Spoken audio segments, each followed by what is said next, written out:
Thank you so much. I will not go through a lengthy protocol because of the time, but there are some few people that we need to recognize. Let me sincerely appreciate our president being represented by the Minister of Defense. Let me appreciate the chairman of this occasion, our daddy, Chief Olusegun Obasanjo. Let me also appreciate the person who brought us here and the wife, General Irabo. Thank you for gathering us to celebrate this book. The keynote speaker, let us appreciate the former NSA. We're happy. And let us appreciate the book reviewer, Bishop Matthew Hassan Kuka. Whenever Kuka is to speak, I'm always pleased because it's more of a scholar than a bishop. I have to thank all of you who are here, serving ministers, former ministers, serving governors, deputy governors, and former governors, serving members of the National Assembly and former members of the National Assembly. But let me really appreciate traditional institutions led by the Sultan of Sokoto and other traditional rulers are here with us. Distinguished ladies and gentlemen, I will not take much of your time because we've listened to eloquent speakers. We've listened to the chairman, we've listened to the book reviewer, we've listened to the former NSA. So I don't really have much to add. But let me first appreciate the man, Irabo, General Irabo. He's really a fine officer. And it's somebody who, the little I know, doesn't play politics with military. After leaving office, when I was in office, I thought that the military services don't play unnecessary politics. Well, we know there's politics everywhere, but they play the politics of within the army, not the kind of politics we play.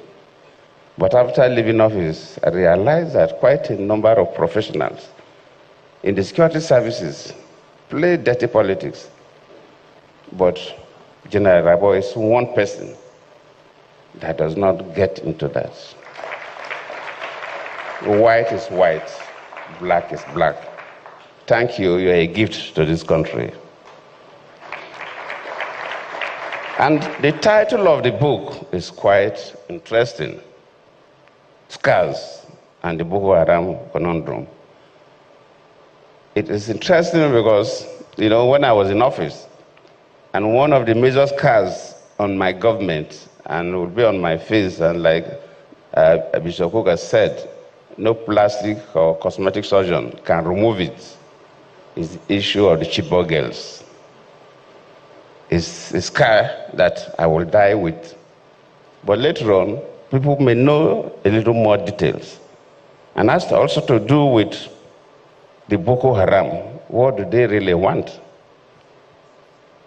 Of course, our chairman raised the issue when interviewed some of them, and they gave him some perspective.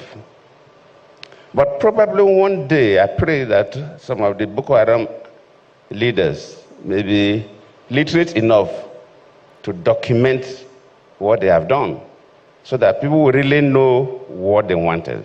Because it's like the story of the Nigerian Civil War. If you read one of the books, My Command, I think that's one of the first books that came out from President Obasanjo, because he was there.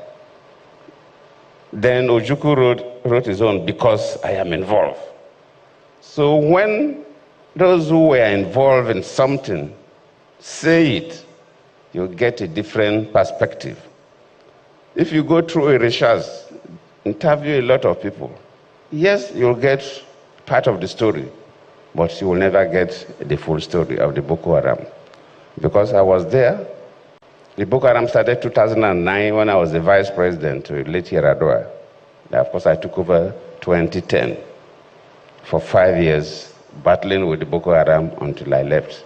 I thought that immediately I leave, within a reasonable time, late General Buhari was going to wipe them out, but till today, the Boko Haram is still there.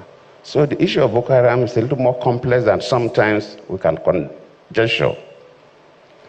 In 1999, when Obasanjo just became a president, we know we had some issues in the Southwest. But government was able to bring it down because there was a clear focus, there was clear reason, and government was able to. Then we had issues in the Niger Delta. And when I became the vice president, one of the major things I did was to visit the most dangerous camp of the militants in the Niger Delta. I remember when we flew down to Warri, by the time we got to the waterfront to take boats to that camp, they sent information to us that anybody following me must not carry a weapon. My ADC, my CSO, that nobody should carry a weapon. In fact, the Commissioner of Police of Delta State said, Vice President, no, you will not go there. The State Director of SSS to say, no, I will not go. I told them I will go.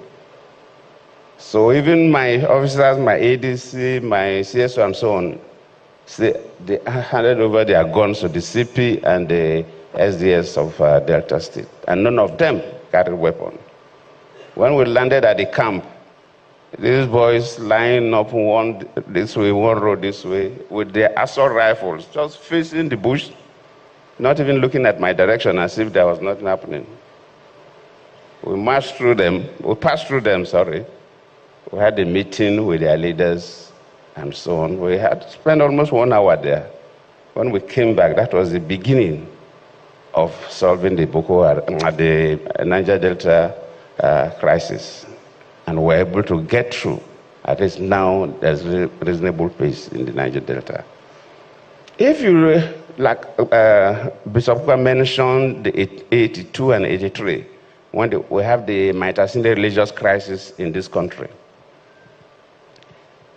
From research, the Maitasinde religious crisis, when some of them were arrested and analyzed and interviewed, they came from parts of the Sahel area between Nigeria and outside Nigeria, where we had major drought within that period, and the river pest disease that wiped out so many cattle. And so many young people from these areas migrated to the cities, Maiduguri and others, and they had no skills and nothing to do. And they were able to be recruited and cause havoc. Luckily, it was a military government then, so when the military intervened, they were able to bring it down because there was a clear reason.